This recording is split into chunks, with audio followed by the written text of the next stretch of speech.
সকালে ঘুমিয়ে আছি, হঠাৎ আমার দম যেন বন্ধ হয়ে আসছে। তাই চোখ খুলে তাকিয়ে দেখি রাইসা আমার নাক টিপে ধরে আছে। রাইসার হাত সরিয়ে বললাম, আপনি তুমি আমার নাক টিপে ধরলে কেন? রাইসার বয়স মাত্র 5 বছর। তোমাকে সকাল থেকে ডাকছি, তুমি উঠছো না কেন? এত সকাল সকাল কেন ডাকছো? আব্বু তোমাকে ঘুম থেকে উঠিয়ে দিতে বলছে। ঠিক আছে আপনি তুমি বসো, আমি ফ্রেশ হয়ে আসছি। ঠিক আছে। তারপর বিছানা থেকে নেমে ওয়াশরুমে ঢুকে গেলাম। ফ্রেশ হয়ে রাইসাকে নিয়ে নিচে চলে আসলাম। নিচে এসে দেখি নানা নানি আর মামা মামি আমার জন্য নাস্তার টেবিলে বসে আছে। Good morning. Good morning. মামা আমাকে ডাকছো? তুই না দেশে যাবি বলছিস, তোর সবকিছু গুছিয়ে রাখ, আজ রাত 12টায় তোর ফ্লাইট। আব্বু, আমি ভাইয়ের সাথে বাংলাদেশে যাব। মামনি, আমরা সবাই আরো কিছুক্ষণ পরে যাব। না না, আমি ভাইয়ের সাথে যাব। দাদু ভাই, আমরা পরে যাব।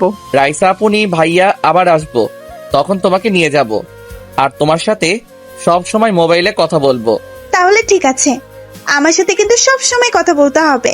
ওকে আপনি। তারপর সবার সাথে নাস্তা করে মার্কেটে চলে গেলাম গাড়ি নিয়ে। বাড়ির সবার জন্য মার্কেট করে নিয়ে আসলাম। নানা নানি মামা মামি রাইসা, তাদের জন্য মার্কেট করে নিয়ে আসলাম। তারপর মার্কেট থেকে বেরিয়ে রাইসার জন্য চকলেট আর আইসক্রিম নিয়ে বাসায় চলে আসলাম। বাসায় এসে সবারটা সবাইকে বুঝিয়ে দিলাম। তারা বলেছে আমি তাদের জন্য এগুলো কেন নিয়ে আসলাম। তারপর আমি রুমে এসে দেখি বুড়ি মানে রাইসা বিছানায় শুয়ে মোবাইলে গেমস খেলতে আছে। আমাকে দেখে বিছানায় নেমে দৌড়ে এসে জড়িয়ে ধরলো। ভাইয়া, আমার চকলেট আইসক্রিম কোথায়? আমি কি আমার বুড়ির এগুলো না এনে পারি? এই নাও। তুমি আমার লক্ষ্মী ভাইয়া। দেখতে দেখতে এখন আমি এয়ারপোর্ট আছি। মামা মামি নানা নানি আর রাইসা সবাই এয়ারপোর্টে এসেছে, তারা আমাকে এগিয়ে দেওয়ার জন্য। আপনাদের একটা কথা বলতে ভুলে গেছি, আমি যে বাড়িতে যাচ্ছি এটা আব্বু আম্মু কেউ জানে না। আপু, দুলাভাই যদি ফোন দিয়ে জিজ্ঞেস করে তুই কোথায়, তখন কি বলবো? বলবে আমি বাহিরে কোথাও আছি, আর আমি তো সকালে বাড়িতে পৌঁছে যাব। আমার মনে হয় না আর এখন ফোন দিবে। যখন সময় পাবি এখানে চলে আসবি। তোকে ছাড়া কিছু ভালো লাগে না, তুই বাসায় থাকলে অনেক ভালো লাগে। বাংলাদেশে গিয়ে এই বুড়ো নানাকে আবার ভুলে যাস না। এই নানা ভাই, তোমার কাছে আমার বউকে রেখে যাচ্ছি। যদি আমার বউয়ের কিছু হয় তোমার খবর করে ছাড়বো। বউ মানে নানির কথা বলছি। ঠিক আছে মামি, আমি গেলাম। আমার ছোট বউয়ের খেয়াল রাখবে আর তোমার শরীরের যত্ন নিও। ঠিক আছে, তুমি তো তোমার শরীরের যন্ত্র নিয়ে যাও। বুড়ি, তোমার আম্মুর কথা সব সময় শুনবে, বেশি দুষ্টুমি করো না। ভাইয়া, তোমার সাথে ফোনে কথা। ঠিক আছে ভাইয়া। তারপর সবার কাছ থেকে বিদায় নিয়ে ভিতরে ঢুকে গেলাম। সবার চোখে পানি। আসবে না কেন? ছোটকাল থেকে তো তাদের কাছে বড় হয়েছি। আমার চোখে 2 ফোঁটা পানি পড়লো। এয়ারপোর্টের ভিতরে সব কাজ শেষ করে বিমানে গিয়ে বসলাম। 20 মিনিট পর বিমান বাংলাদেশের উদ্দেশ্যে উড়ে গেল। তাহলে এবার চলুন পরিচয়টা দিয়ে দেই। এতক্ষণ তো বক বক করে গেছি, আমাকে সবাই চিনেন। তারপর বলি, আমি রাসেল। লেখাপড়া শেষ করেছি কিছুদিন হয়েছে। আমার পরিবারের জনসংখ্যা 5 জন। আমি, আব্বু আম্মু, ভাইয়া ভাবি। বড় ভাইয়ার বিয়ের সময় ছিলাম না, কারণ ওই সময় আমার গুরুত্বপূর্ণ একটা পরীক্ষা ছিল। ভাবিকে ছবিতে দেখেছি, মাশাআল্লাহ অনেক সুন্দর। আমার সাথে ফোনে কথা হয়। ভাবি একটু মজার লোক। তো যাই হোক, আব্বু আর ভাইয়া নিজেদের ব্যবসা বাণিজ্য সামলায়। বাংলাদেশের কোটিপতিদের মধ্যে আমার বাবা একজন। এবার বাবার বিষয়টা খুলে বলি। আমার বাবার পরিবারের লোক একটা সড়ক দুর্ঘটনায় মারা যায়। তারপর বাবা পুরো এতিম হয়ে যায়। তারপর বাবা বাড়িটা রেখে বাকি সবকিছু বিক্রি করে দেয়। এরপর আব্বু আমেরিকা চলে আসে। আমেরিকা এসে নানার কোম্পানিতে চাকরি দেয়। আস্তে আস্তে নানার কাছে আব্বুকে অনেক ভালো লাগে, কারণ আব্বু নিজের কোম্পানির মতো কাজ করে। এরপর নানা সিদ্ধান্ত নেয় তার বড় মেয়ে মানে আম্মুর সাথে আব্বুর বিয়ে দেয়। এইভাবে দেখতে দেখতে তাদের সংসার ভালো চলতে লাগলো, আর নানার কোম্পানি আরো বড় হয়ে গেল। তারপর আব্বু সিদ্ধান্ত নেয় তিনি বাংলাদেশে ব্যবসা করবে। তারপর আমার যখন 10 বছর, তখন আব্বু বড় ভাইয়াকে নিয়ে বাংলাদেশ চলে যায়, আমাকে আমেরিকা রেখে যায়। আমি এখানে থেকে পড়াশোনা করছি। আব্বু আম্মু আর ভাইয়া যাওয়ার 2 বছর পর আমি বাংলাদেশে গেছি। আব্বু আম্মুর সাথে কিছুদিন থেকে চলে আসবো, কিন্তু বাংলাদেশে আমার ভালো লাগে না, তাই 7-8 দিন থেকে আমেরিকা চলে আসি। আপনাদের সাথে কথা বলতে বলতে বাংলাদেশ এয়ারপোর্টে এসে বিমান ল্যান্ড করলো। তারপর বিমান থেকে নেমে ঘড়ির দিকে তাকিয়ে দেখি সকাল 7টা বেজে গেছে। আমার আসার কথা আব্বু শুনলে গাড়ি পাঠিয়ে দিত, কিন্তু তাদের সারপ্রাইজ দিব বলে বলি নাই। এয়ারপোর্টের ভিতরে সব কাজ শেষ করে বাহিরে আসলাম। এসে একটা ট্যাক্সি নিয়ে বাসায় যেতে লাগলাম। বাংলাদেশ আগের থেকে অনেক উন্নত হয়ে গেছে। আগে যখন আসছি তখন ভালো লাগে নাই, কিন্তু এখন অনেক ভালো লাগছে। হঠাৎ রাস্তার পাশে তাকিয়ে দেখি একটা মেয়ে গাড়ির সাথে হেলান দিয়ে সিগারেট টানছে। মেয়েটার চেহারা ঠিকভাবে দেখছি না। হঠাৎ একটা ছেলে আসলো বাইক নিয়ে। মেয়েটা বাইকে উঠে ছেলেটার সাথে যেতে লাগলো। তারপর মেয়েটা চারপাশে তাকালো। আমি মেয়েটার চেহারা দেখে একদম মুগ্ধ হয়ে গেলাম। এটা কোনো মেয়ে না, একটা পরী। মেয়েটাকে দেখতে অনেক সুন্দর। বাংলাদেশেও এত সুন্দর মেয়ে আছে আগে তো জানতাম না। কিন্তু মেয়েটার একটা জিনিস ভালো লাগে নাই, সেটা হলো সে ছেলেদের মতো শার্ট প্যান্ট পরে আর সিগারেট টানে। তো যাই হোক, মেয়েটা চলে গেল ছেলেটার সাথে। প্রায় 1 ঘন্টা পর ট্যাক্সি বাড়ির সামনে এসে থামলো। আমি ট্যাক্সি থেকে নেমে ভাড়া দিয়ে দিলাম। আসার সময় মামা বাংলাদেশি টাকা 50,000 দিল। আমি জিনিসগুলো নিয়ে বাসার ভিতরে যেতেই দারোয়ান আমাকে আটকে দিল। কোথায় যাচ্ছেন আর কাকে চান? জি, আমি এই বাড়ির মালিকের ছোট ছেলে। আমাকে আপনার পাগল মনে হয়? কেন? স্যারের ছোট ছেলে আমেরিকা থেকে, সে যদি আসতো তাহলে স্যার আমাকে আগে থেকে বলে রাখতো। আপনার স্যারের ছোট ছেলেকে কখনো দেখেছেন? জি না। তাহলে আপনি তাকে চিনবেন কেমন করে? ঠিক আছে, আমি প্রমাণ দেখাচ্ছি। তারপর মোবাইল বের করে পরিবারের সবার সাথে ছবি দেখালাম এবং আমার কার্ড দেখালাম। তখন দারোয়ান বলল, সরি স্যার, আমার ভুল হয়ে গেছে, আমি আপনাকে চিনতে পারি নাই। কোনো সমস্যা নেই। আর একটা কথা, আমাকে স্যার নয়, নাম ধরে ডাকবেন। আমি আপনার ছেলের মতো। তুমি পুরো স্যার আর জীবনের মতো। ঠিক আছে, আমি ভিতরে গেলাম। আমার হাতে জিনিসগুলো দাও, আমি নিয়ে যাচ্ছি। ঠিক আছে, চলুন। দরজার সামনে এসে কলিং বেল চাপ দিলাম। তারপর ভাবি এসে দরজা খুলে দিল। আমাকে দেখে এক দৌড়ে ভিতরে ঢুকে গেল। মানে কিছু বুঝলাম না। দারোয়ান চাচা জিনিসগুলো ভিতরে রেখে বাহিরে চলে গেল। হঠাৎ আম্মু এসে আমাকে জড়িয়ে ধরলো। কেমন আছিস বাবা? তুই আসবি, আমাদেরকে বলবি না কেন? আর তোর মামা মামি তো আমাদের বলে নাই। আসলে আম্মু মানা করছি, তোমাদের সারপ্রাইজ দিব বলে বলি নাই। তুমি কেমন আছো আম্মু? আমি এখন অনেক ভালো আছি তোকে দেখার পর। তা ভাইয়া আব্বু কোথায়? আর ভাবি আমাকে দেখে দৌড়ে পালালো কেন? তোর আব্বু আর জীবন সকালে অফিসে চলে গেছে, অফিসে কি যেন গুরুত্বপূর্ণ কাজ আছে। ও, তা ভাবি আমাকে দেখে দৌড়ে পালালো কেন? হয়তো তোকে দেখে লজ্জা পেয়েছে। আমাকে দেখে লজ্জা পাওয়ার কি আছে? আমি তো ওনার ছোট ভাইয়ের মতো। আস্তে আস্তে কথা বলতে বলতে ঠিক হয়ে যাবে, তুই রুমে যা। আমি কোন রুমে যাব? তোর যে রুম ভালো লাগে ওই রুমে যা। তারপর আমি একটা রুমে চলে আসলাম। রুমে এসে ওয়াশরুমে ঢুকে ফ্রেশ হয়ে নিচে চলে আসলাম। নিচে এসে দেখি আম্মু আর ভাবি টেবিলে নাস্তা দিচ্ছে। আমি গিয়ে একটা চেয়ার টেনে বসলাম। সাদিয়া, রাসেলকে নাস্তা দাও। দিচ্ছি আম্মু। কি ব্যাপার ভাবি, তুমি আমাকে দেখে এত লজ্জা পাও কেন? মোবাইলে তো ভালো দুষ্টুমি করছো। তখন তো মোবাইলে বলছি, তাই তেমন লজ্জা পাইনি। এখন তো সামনাসামনি, তাই একটু লজ্জা পাচ্ছি। লজ্জা পাওয়ার কিছু নেই, আমি আপনার ছোট ভাইয়ের মতো। তারপর নাস্তা করে রুমে চলে আসলাম। রুমে এসে একটা ঘুম দিলাম। বিকেলে ঘুম থেকে উঠে দেখি 5টা বাজে। পুরো রাতে ঘুমাইনি তো, তাই ঘুম ভাঙতে দেরি হয়েছে।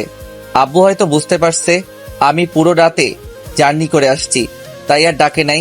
বিছানা থেকে নেমে ওয়াশরুমে ঢুকে ফ্রেশ হয়ে একটা জামা গায়ে দিয়ে নিচে আসলাম। তারপর আম্মুকে বলে বাহিরে এসে গাড়ি নিয়ে মার্কেটে চলে আসলাম। মার্কেট থেকে একটা সিম কার্ড কিনে বাসায় চলে আসলাম। বাসায় এসে কলিং বেল চাপ দিলাম। ভাবি এসে দরজা খুলে দিল। ভিতরে ঢুকে দেখি আব্বু আর ভাইয়া সোফায় বসে কফি খাচ্ছে। কিরে, কেমন আছিস? কাউকে না বলে আসি যে? আমি ভালো আছি, তোমাদের সারপ্রাইজ দিব বলে। তোর নানা নানি, মামা মামি আর বুড়ি কেমন আছে? সবাই ভালো আছে। সবার সাথে কিছুক্ষণ গল্প করে রুমে চলে আসলাম। তারপর মামির কাছে ফোন দিলাম। সবার সাথে কথা বলে রাতের খাবার খেতে চলে গেলাম। তা এখন কি করবি? এখন আমি কিছু করব না, আগে পুরো বাংলাদেশ ঘুরে দেখব। তারপর ভাইয়ার সাথে অফিস দেখাশোনা করব। তোর যেটা ভালো মনে হয় করিস। রাতের খাবার খেয়ে রুমে এসে কিছুক্ষণ মোবাইল টিপে ঘুমিয়ে গেলাম। সকালে ঘুম থেকে উঠে ফ্রেশ হয়ে সবার সাথে নাস্তা করে বাহিরে চলে আসলাম।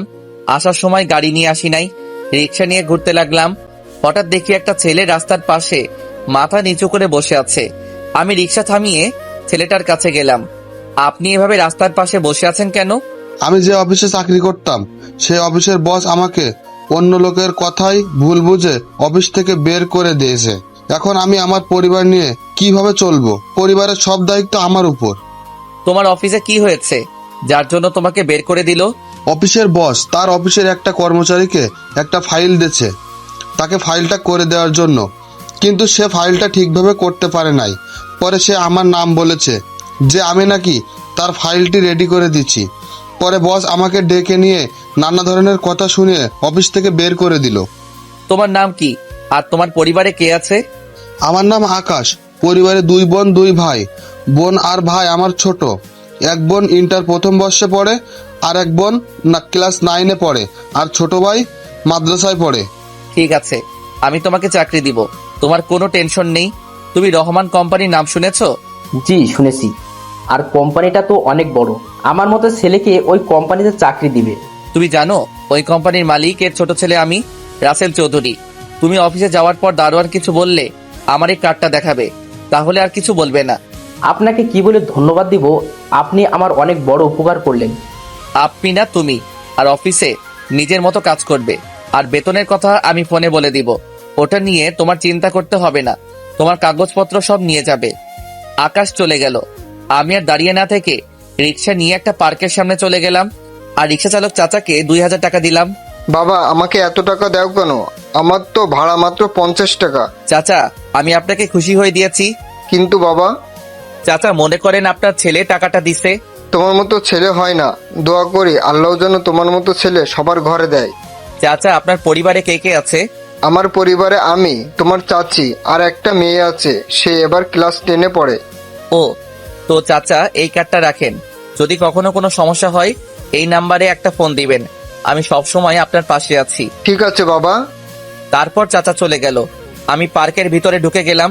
ভিতরে ঢুকে দেখি সব জোড়া জোড়ায় বসে আছে।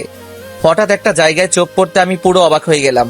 ভালোবাসা শব্দটা হয় না কখনো পুরনো, হয় না কখনো মলিন, হয় না ধূসর কিংবা বর্ণহীন, যা শুধু রংধনুর রঙে রঙিন, হোক না সেটা এপার কিংবা ওপারের। তারপরেও ভালোবাসা তো শুধুই ভালোবাসা। শুধু কাছে পাওয়ার জন্য ভালোবাসা নয়, শুধু ভালো লাগার জন্য ভালোবাসা নয়। নিজের সুখ বিসর্জন দিয়ে ভালোবাসার মানুষকে সুখী রাখার নামই ভালোবাসা। তারপর চাচা চলে গেল। আমি পার্কের ভিতরে ঢুকে গেলাম। ভিতরে ঢুকে দেখি সব জোড়ায় জোড়ায় বসে আছে। হঠাৎ একটা জায়গায় চোখ পড়তে আমি পুরো অবাক হয়ে গেলাম। দেখি গতকালে সেই মেয়েটা বাইকের উপর বসে আছে, আর কিছু ছেলে একটা ছেলেকে মারতে আসে। তখন আমি একটা লোককে জিজ্ঞেস করলাম, ভাই, ওরা ছেলেটাকে এভাবে মারছে কেন? ওই যে বাইকের উপর বসে আছে, সে হচ্ছে এই এলাকার এমপির মেয়ে মারিয়া। ছেলেটা পানি খাওয়ার সময় মারিয়ার গায়ে পানি পড়েছে, তারপর ওর লোকেরা তাকে মারতে লাগলো। ছেলেটা হয়তো ইচ্ছে করে পালাই নাই। আমি দেখছি মারিয়া মেয়েটা ইচ্ছে করে ছেলেটার সাথে ধাক্কা খেয়েছে। মেয়েটা অনেক খারাপ, গরিবকে মানুষ মনে করে না, তার বাবার পাওয়ারে চলে। এমপি সাহেব কিছু বলে না। ঠিক আছে, আমি দেখছি। ওখানে গেলে আপনাকে মারবে, ওখানে যাবেন না। আপনি শুধু দাঁড়িয়ে দাঁড়িয়ে দেখুন। আমি সোজা গিয়ে মারিয়ার গালে 2টা থাপ্পড় মেরে দিলাম। পার্কের সবাই অবাক চোখে তাকিয়ে আছে, হয়তো ভাবছে আমি কে আর আমার কত বড় সাহস। আমি এমপির মেয়ের গালে থাপ্পড় মেরেছি। কুত্তার বাচ্চা, তোর সাহস কি করে হয় এমপির মেয়ের গায়ে হাত তোলার? চুপ, আর একটা কথা বলবি না। তুই নিজেকে কি মনে করিস? বাবার ক্ষমতা দেখিয়ে যা ইচ্ছা তাই করে যাবি? আগে এটা মনে রাখবি, এই মানুষদের জন্য তোর বাবা এমপি হয়েছে, সো তাদের সম্মান দিতে শিখবি। তুই কে রে? আমি তোর কথা মতো চলবো? ওই, তোরা দাঁড়িয়ে আছিস কেন? ওকে বুঝিয়ে দে আমার গায়ে হাত তোলার পরিণাম কত ভয়ঙ্কর।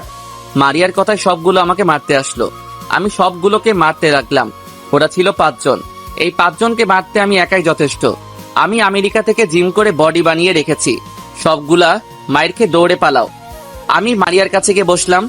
তোকে আর যদি কখনো দেখি মানুষকে অন্যায়ভাবে তাদের গায়ে হাত তুলতে, তখন আমার থেকে কেউ খারাপ হবে না বলে পার্ক থেকে বেরিয়ে চলে আসলাম বাসায়। কলিং বেল চাপ দিলাম।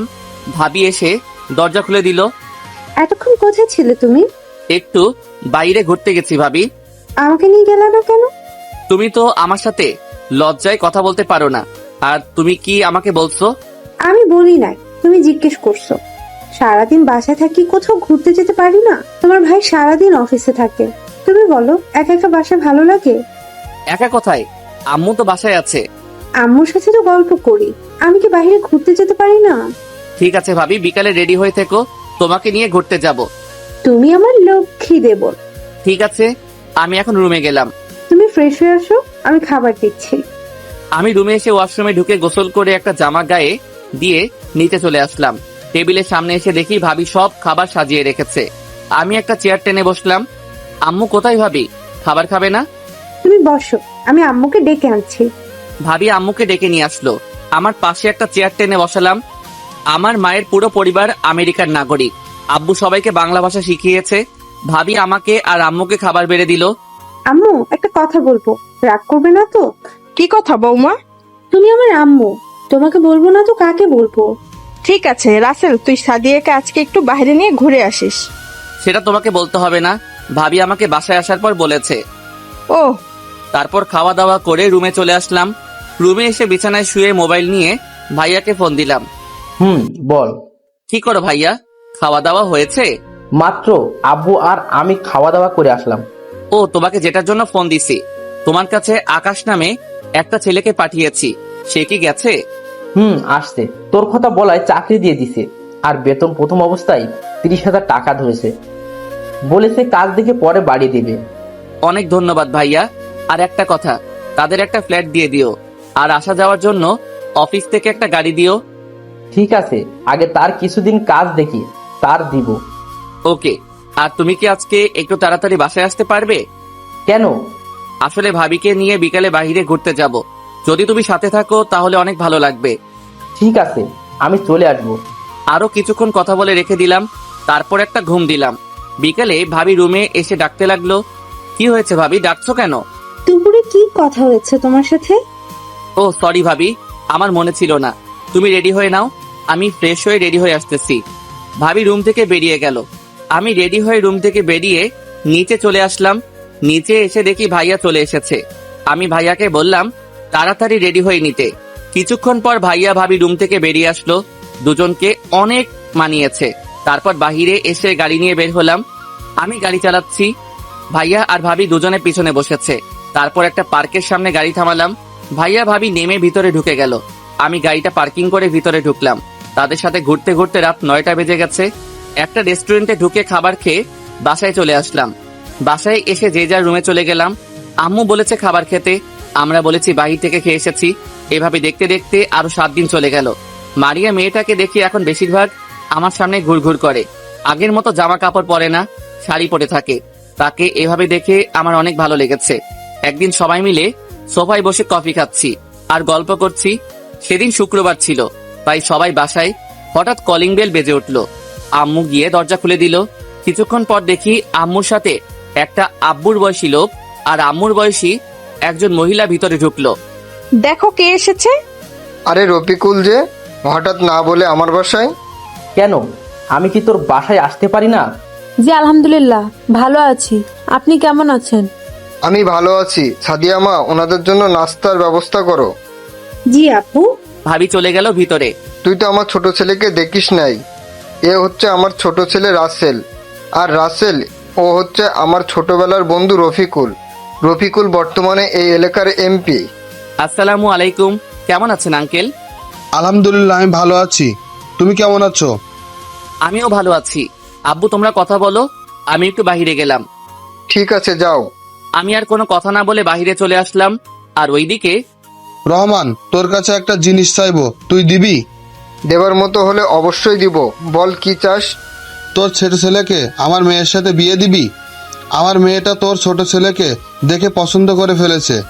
সে বলছে তোর ছোট ছেলের সাথে যদি তার বিয়ে না হয় তাহলে সে কিছু একটা করে বসবে। তুই তো জানিস মারিয়া আমার একমাত্র মেয়ে, তার কিছু হয়ে গেলে আমি কাকে নিয়ে বাঁচবো? এটা তো খুশির কথা, তোর মেয়ে আমার ঘরের বউ হয়ে আসবে। আমার কোনো অমত নেই।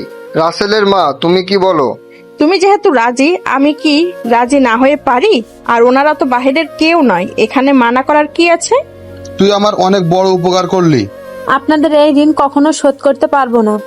ঋণ শোধ করতে হবে না। মাইয়াকে ঘরের বউ না, সাদের মতো নিজের মেয়ের মতো রাখবো।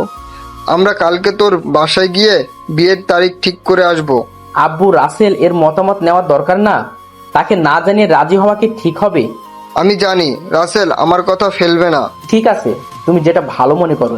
তারপর তারা আরো কিছু কথা বলে চলে গেল। আমি এখন বাসর ঘরের সামনে দাঁড়িয়ে আছি।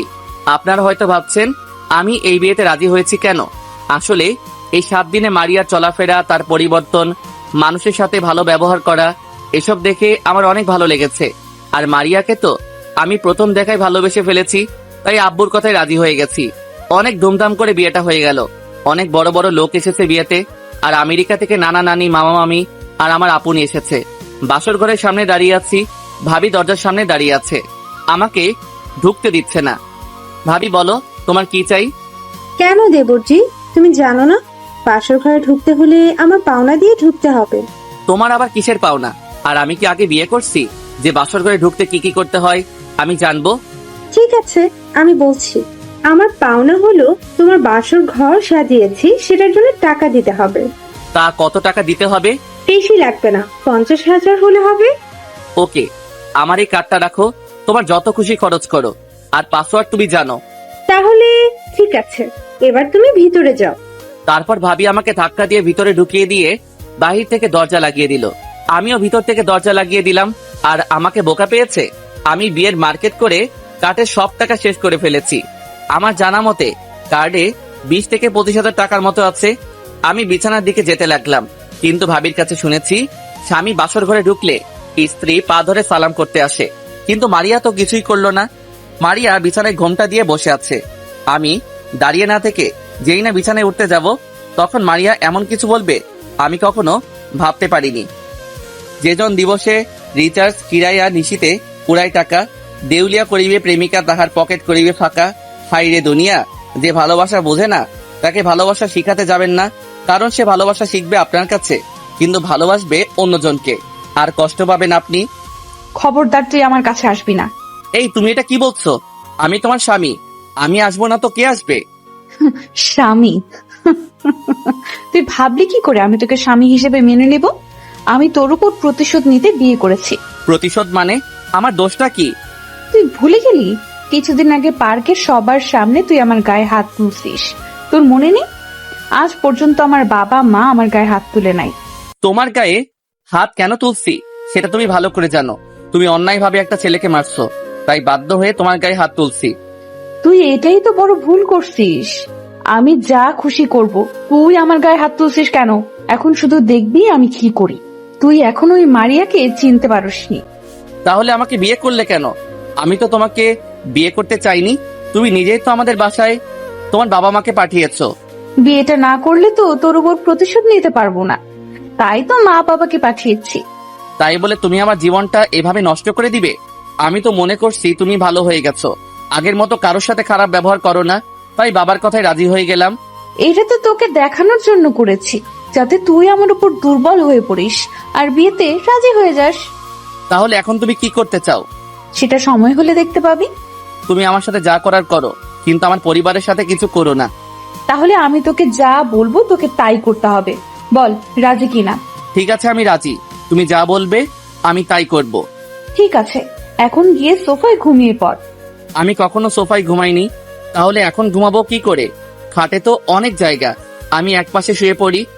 তুই আমাকে বোকা পাইছিস? তোকে আমার সাথে শুতে দিলে আমাকে একা পেয়ে যদি কিছু করে বসিস। আমি তোদের মতো ছেলেদের ভালো করে চিনি। কথা না বাড়িয়ে সোফায় গিয়ে ঘুমা। আমি কোনো কথা না বলে বিছানার দিকে এগিয়ে যেতে লাগলাম। আমাকে এভাবে আসতে দেখে মারিয়া পিছে যেতে লাগলো। আমি বিছানায় থেকে একটা বালিশ আর একটা কম্বল নিয়ে সোফায় শুয়ে পড়লাম। মারিয়া হয়তো ভাবছিল আমি তার সাথে কিছু করব। মারিয়া বিছানায় শুয়ে পড়লো। আমি তার সাথে অনেক কিছু করতে পারতাম, কিন্তু পরিবারের সম্মানের কথা চিন্তা করে কিছু বলি নাই। তা না হলে ওর মতো এমপির মেয়েকে বাসা থেকে বের করে দিতাম। আবার এমপি বাবার ছোটবেলার বন্ধু। সকালে হঠাৎ ঘুমটা ভেঙে গেল, কে যেন ডাকতে আসে। কথা শুনে বুঝতে পারলাম ভাবি ডাকতে আসে। আমি সোফা থেকে উঠে বালিশ আর কম্বল বিছানায় রেখে দিলাম। মারিয়ার দিকে তাকিয়ে দেখি কি সুন্দর করে ঘুমিয়ে আছে, তার মুখের উপর চুল দিয়ে ঢাকা। ইচ্ছে করছে তার মুখের উপর থেকে চুলগুলো সরিয়ে কপালে একটা চুমু দিতাম, কিন্তু মারিয়া আমাকে সে অধিকার দেয় নাই। তাকে আর না ঠেকে আমি গিয়ে দরজা খুলে দিলাম। তখন ভাবি বলল, কি দেবরজি, রাতে কি বিড়ালটা মেরেছেন? বিড়াল পাবো কোথায়? আমি তো রুমে কোনো বিড়াল দেখি নাই, তাহলে মারবো কেমন করে? আমার দেবরটা দেখি কিছুই বোঝে না। আরে বাসর কেমন করলে? অনেক ভালো ভাবি। বাসর না ছাই, পুরো রাত সোফায় শুয়েছিলাম। খাচ্চুন্নি আমাকে সোফায় শোয়ালো। মনে মনে বললাম, তা বাসর রাতে কি করেছো? ভাবি তুমিও না? বাবা, দেবরজি দেখি লজ্জা পাইছে। তা মারিয়াকে ঘুম থেকে উঠেছে? না, এখনো ঘুমিয়ে আছে। ঠিক আছে মারিয়া, তুমি ফ্রেশ হয়ে নিচে আসো, আমি টেবিলে নাস্তা দিচ্ছি। ভাবি আর কোনো কথা না বলে চলে গেল। আমি বিছানার সামনে এসে দাঁড়িয়ে মারিয়াকে ডাকতে লাগলাম, কিন্তু ওর ওঠার কোনো খবর নেই। তাই বাধ্য হয়ে তার শরীরে টাচ করলাম। হঠাৎ মারিয়া চোখ খুলে দেখে আমি তার হাতের উপর হাত দিয়ে রেখেছি। তোর সাহস কি করে হয় আমার শরীরে টাচ করার? তোর মতলব তো ভালো না। তোমাকে আমি অনেক দেখেছি, কিন্তু তোমার ওঠার কোনো খবর নেই, তাই তোমার হাত ধরে ডাকতে লাগলাম। হয়েছে, আর মিথ্যা বলতে হবে না। কেন ডেকেছিস সেটা বল। ভাবি থেকে গেছে দুজনকে ফ্রেশ হয়ে নিচে যেতে, নাস্তা খাওয়ার জন্য। ঠিক আছে, তুই বস, আমি ফ্রেশ হয়ে আসছি। এই বলে মারিয়া ওয়াশরুমে ঢুকে গেল। 30 মিনিট পর বেরিয়ে আসলো। আমি মারিয়াকে দেখে এক ধ্যানে তাকিয়ে আছি। ভেজা চুলে মারিয়াকে অনেক সুন্দর লাগছে। ইচ্ছে করছে তাকে জড়িয়ে ধরি, তার চুলে নাক ডুবিয়ে দেই, কিন্তু সেই অধিকার মারিয়া আমাকে দেয় নাই। হঠাৎ মারিয়া বলল, কোথায় হারিয়ে গেলি? তোকে এতক্ষণ ডাকছি, তুই শুনোস না? কেন ডেকেছো? তুই ফ্রেশ হবি না? তুমি বসো, আমি 2 মিনিটের মধ্যে ফ্রেশ হয়ে আসছি। বলে আমি ওয়াশরুমে ঢুকে ফ্রেশ হয়ে বাহিরে আসার পর মারিয়ার দিকে তাকিয়ে দেখি চোখ মুখ লাল করে আছে। যেভাবে তাকিয়ে আছে মনে হয় আমাকে গিলে খাবে। তুমি আমার দিকে এভাবে তাকিয়ে আছো কেন? তুই গোসল করিসনি কেন? আমি তো সকালে গোসল করি না। করিস না, কিন্তু এখন তোকে করতে হবে। কেন? আমাদের মধ্যে তো কিছুই হয়নি, তাহলে আমি গোসল করব কেন? তোকে বলছি না গোসল করতে? আর গতকাল রাতের কথা ভুলে গেছিস? আর আমাদের মধ্যে কিছু হয়নি, এটা শুধু আমি আর তুই জানি, কিন্তু বাসায় কেউ জানে না। তাই বলছি, কথা না বাড়িয়ে গোসল করে আয়। মারিয়া তো ঠিক কথাই বলেছে। আমি দাঁড়িয়ে না থেকে জামা কাপড় নিয়ে ওয়াশরুমে ঢুকে গোসল করে বাহিরে চলে আসলাম। ওয়াশরুম থেকে বেরিয়ে এসে দেখি মারিয়া কোন রকম শরীরে শাড়ি পেঁচিয়ে দাঁড়িয়ে আছে। তুমি এভাবে দাঁড়িয়ে আছো কেন? শাড়ি পরো। আমি তো শাড়ি পরতে পারি না, তাই এভাবে দাঁড়িয়ে আছি। তুই একটু ভাবিকে আমার রুমে পাঠিয়ে দে। ঠিক আছে বলে আমি নিচে চলে আসলাম। নিচে এসে দেখি আব্বু আম্মু ভাইয়া নাস্তা টেবিলে বসে আছে। আমি একটা চেয়ার টেনে বসলাম। কিরে মারিয়া, কই? তাকে সাথে করে নিয়ে আসিস নাই কেন? ও কিছুক্ষণ পর আসবে। ভাবি মারিয়া তোমাকে তার কাছে যেতে বলেছে। ঠিক আছে, যাচ্ছি, তোমরা বসো। ভাবি মারিয়ার কাছে গেল। কিছুক্ষণ পর ভাবি মারিয়াকে নিয়ে সিঁড়ি দিয়ে নিচে নামতে লাগলো। আমি তো মারিয়াকে দেখে অবাক। শাড়িতে মারিয়াকে অনেক সুন্দর লাগছে। মারিয়া নিচে এসে আমার পাশে একটা চেয়ার টেনে বসলো। রাসেল, নাস্তা করে রেডি হয়ে থাকিস। কেন আব্বু? মারিয়ার আব্বু আম্মু আসবে, তারা তোদের নিয়ে যাবে, এটা বিয়ের নিয়ম। ঠিক আছে আব্বু। আমি নাস্তা করে রুমে চলে আসলাম। রুমে এসে বিছানায় শুয়ে মোবাইল টিপতে লাগলাম। কিছুক্ষণ পর দেখি মারিয়া রুমে আসলো। তখন আমি বিছানা থেকে নেমে সোফায় গিয়ে বসলাম। মারিয়া কিছু না বলে তার মোবাইল নিয়ে বারান্দায় চলে গেল। বারান্দায় গিয়ে কার সাথে যেন হেসে হেসে কথা বলছে, মনে হয় বান্ধবীর সাথে কথা বলছে। আমি আর বসে না থেকে বাসার বাহিরে চলে আসলাম। এদিক ওদিক ঘোরাঘুরি করে দুপুরে বাসায় চলে গেলাম। কলিং বেল চাপ দেওয়ার পর আম্মু এসে দরজা খুলে দিল। কিরে, তুই কোথায় ছিলি? তোকে ফোন দিছি, তুই ফোন ধরিস নাই কেন? আসলে আম্মু মোবাইল সাইলেন্ট ছিল, তাই বলতে পারবো না। ঠিক আছে, ভিতরে আয়, তোর শ্বশুর শাশুড়ি এসেছে, তাদের সাথে কথা বলে রুমে গিয়ে ফ্রেশ হয়ে আয়। আমি শ্বশুর শাশুড়ির সাথে কিছুক্ষণ কথা বলে রুমে চলে আসি। রুমে এসে দেখি মারিয়া আয়নার সামনে বসে চুল ঠিক করতে আসছে। হঠাৎ লক্ষ্য করে দেখি মারিয়ার পেটের উপর কাপড় নেই, কি ধবধবে সাদা পেট। ইচ্ছে করছে পেটের উপর হাত বুলিয়ে দিতে, ইচ্ছে থাকলে তো আর হবে না। মারিয়া তো আমার উপর প্রতিশোধ নিতে বিয়েটা করেছে, কিন্তু মারিয়ার এখনো কোনো রিয়াকশন দেখছি না। সকালে 2টো পাপ্পি দিছে। আমার সাথে তো সকাল থেকে কোনো খারাপ কিছু করে নাই, শুধু মারিয়া আমাকে তুই করে বলে, এর থেকে বেশি কিছু না। আমাকে রুমে দেখে বলল, সকাল থেকে কোথায় ছিলি? তোকে ফোন দিচ্ছি, ধরলি না কেন? মোবাইলটা সাইলেন্ট ছিল। তাড়াতাড়ি রেডি হয়ে নিচে আয়, আমি আব্বু আম্মুর সাথে নিচে আছি। আসার সময় ব্যাগটা সাথে করে নিয়ে আসবি। বলে মারিয়া নিচে চলে গেল। আর আমি মনে মনে ভাবতে লাগলাম, সামান্য একটা এমপির মেয়ে হয়ে আমার সাথে এগুলা করছিস? তোর আব্বু যদি আমার বাবার বন্ধু না হতো, তাহলে তোকে ঘাড় ধাক্কা দিয়ে বাসা থেকে বের করে দিতাম। রেডি হয়ে ব্যাগটা নিয়ে রুম থেকে বেরিয়ে নিজে চলে গেলাম।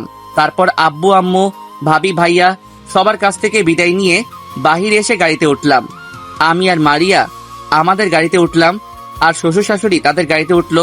প্রায় 30 মিনিট পর শ্বশুর বাড়িতে এসে পৌঁছে গেলাম। গাড়ি থেকে নামার পর বাড়ির কাজের লোক এসে জিনিসগুলো ভিতরে নিয়ে গেল। নিজের বিবেককে অন্ধকারে রেখে অন্যের বিবেক নিয়ে খেলা করার নামই স্বার্থপরতা। কষ্টের পরিমাণ যখন অনেক হয়ে যায় তখন মানুষ কাঁদে না, তখন চুপ থাকতে শিখে যায়। মারিয়া মা, জামাই বাবাজিকে তোর রুমে নিয়ে যা। ঠিক আছে বাবা। মারিয়ার সাথে ওর রুমে ঢুকলাম। ভিতরে ঢোকার পর মারিয়া ওয়াশরুমে ঢুকে গেল। আমি বিছানায় বসে পুরো রুমটা দেখতে আসছি। হঠাৎ একটা মেয়ে রুমের ভিতরে ঢুকে বলল, দোলা ভাই কেমন আছেন? আলহামদুলিল্লাহ ভালো আছি, আপনি কেমন আছেন? আর আপনাকে তো চিনতে পারলাম না। আমি হচ্ছি মারিয়া, আপুর মামাতো বোন মিমি। ও, তা তোমার বাড়ির সবাই কেমন আছে? তুমি এবার কিসে পড়ো? বাড়ির সবাই ভালো আছে। আমি বর্তমানে অনার্স ফাইনাল ইয়ারে পড়ি। আপনাদের বিয়েতে আসতে পারি নাই, আম্মু মাথা করে পড়ে গেছে। আম্মুকে হাসপাতালে নিয়ে গিয়েছি। সকালে হাসপাতাল থেকে আম্মুকে বাসায় রেখে তারপর আসছি। তা তোমার আম্মু এখন কেমন আছে? আম্মু এখন অনেকটা সুস্থ আছে। কি রে মিমি, তুই কোন সময় আসলি? এই তো আপু, কিছুক্ষণ আগে এসেছি। আপু, দুলাভাই কিন্তু অনেক সুন্দর, তোর সাথে ভালো মানিয়েছে। আমি কি তোকে জিজ্ঞেস করেছি? না। তাহলে কেন বলছিস? তুই আব্বু আম্মুর কাছে যা, আমি আসতেছি। মিমি আর কোনো কথা না বলে মাথা নিচু করে চলে গেল। হয়তো মারিয়ার কথায় কষ্ট পেয়েছে। মারিয়া আমার সামনে এসে বলল, ওর সাথে এত কিসের কথা? মেয়ে দেখলে কথা বলতে ইচ্ছে করে। ও তো নিজে থেকে এসে কথা বলছে, আর ও তোমার মামাতো বোন, আমার সাথে কথা বলতেই পারে। তুমি ওর সাথে এভাবে কথা বলাটা ঠিক উচিত হয়নি। কার সাথে কিভাবে কথা বলবো সেটা আমার ব্যাপার। তুই যা, ফ্রেশ হয়ে নিচে আয়, আমি নিচে গেলাম। বলে মারিয়া রুম থেকে বেরিয়ে গেল। আমি মারিয়ার কথা ভাবতে লাগলাম, ও কি প্রতিশোধ নিতে বিয়েটা করেছে? যদি তাই করত তাহলে তো এখনো কিছুই করলো না আমার। যাই হোক, পরে এসব নিয়ে ভাবা যাবে। বসে না থেকে ওয়াশরুমে ঢুকে ফ্রেশ হয়ে নিচে চলে গেলাম। নিচে এসে দেখি শ্বশুর শাশুড়ি সোফায় বসে কফি খাচ্ছে। আমাকে দেখে বলল, জামাই বাবা আসো, বসো। আমি গিয়ে শ্বশুরের পাশে বসে পড়লাম। মারিয়াকে দেখতেছি না, হয়তো মিমির কাছে আছে। রহিমা, রাসেলকে একটা কফি দিয়ে যাও। কিছুক্ষণ পর বুয়া এসে কফি দিয়ে গেল। শ্বশুর শাশুড়ির সাথে বসে গল্প করছি আর কফি খাচ্ছি। হঠাৎ মিমি আর মারিয়া রুম থেকে বেরিয়ে এলো। তাদের দেখে মনে হচ্ছে অনেক খুশি, কিন্তু কিছুক্ষণ আগে মারিয়া মিমির সাথে কিভাবে কথা বলছে, আর এখন দেখি দুজনে অনেক খুশি। তো যাই হোক, রাতের খাবার খেয়ে রুমে আসলাম। রুমে এসে বিছানায় বসে মোবাইল টিপতে লাগলাম। মারিয়া রুমে এসে দেখে আমি মোবাইল টিপতে আছি। তুই এখনো ঘুমাস নাই? আমি কোথায় ঘুমাবো? তোমার রুমে তো সোফা নেই। তুই বিছানায় ঘুমাতে পারিস, কিন্তু মাঝখানে কোল বালিশ থাকবে।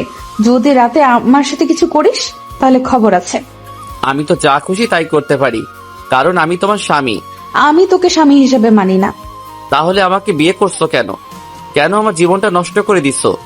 আমি প্রতিশোধ নিতে তোকে বিয়ে করেছি। তাহলে তুমি তো এখনো আমার কিছুই করো নাই। সেটা সময় হলে দেখতে পাবি।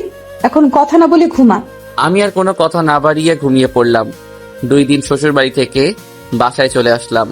রাতে খাবার টেবিলে, আব্বু আমি অফিসে বসতে চাই। মাত্রই তো কিছুদিন হয়েছে বিয়ে করেছিস, আগে দূরে গিয়ে কিছুদিন ঘোরাঘুরি করে আয়, তারপর অফিসে বসবি।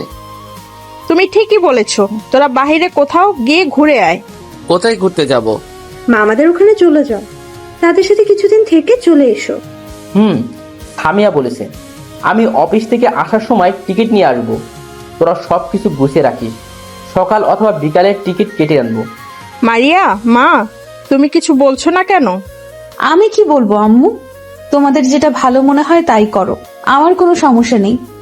তারপর সবাই খাওয়া দাওয়া করে যার যার রুমে চলে গেল। আমি রুমে এসে বিছানায় শুয়ে পড়লাম। কিছুক্ষণ মারিয়া রুমে ঢুকে দরজা বন্ধ করে আমার পাশে এসে শুয়ে পড়ল। তুই এখন অফিসে বসার কথা বললি কেন? বসে থেকে কি করব? তাই বলছি অফিস দেখাশোনা করব, তাহলে আব্বুকে রেস্ট দিতাম। মাত্র বিয়ে হয়েছে, কিছুদিন হয়েছে, এর মধ্যে তুই অফিস দেখাশোনা করবি? আমি যেদিন বলবো সেদিন তুই অফিসে বসবি। আমি তোমার কথা শুনবো কেন? তুমি আমার কে? আমি তোর বয়।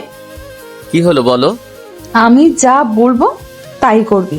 যদি আমার কথা না শুনিস তাহলে বাসর ঘরের কথা মনে আছে? আমি বাসর ঘরের কথা মনে পড়তেই আর কিছু বললাম না। ইচ্ছে করছে ছাত্রনীর মাথা ফাটিয়ে দেই।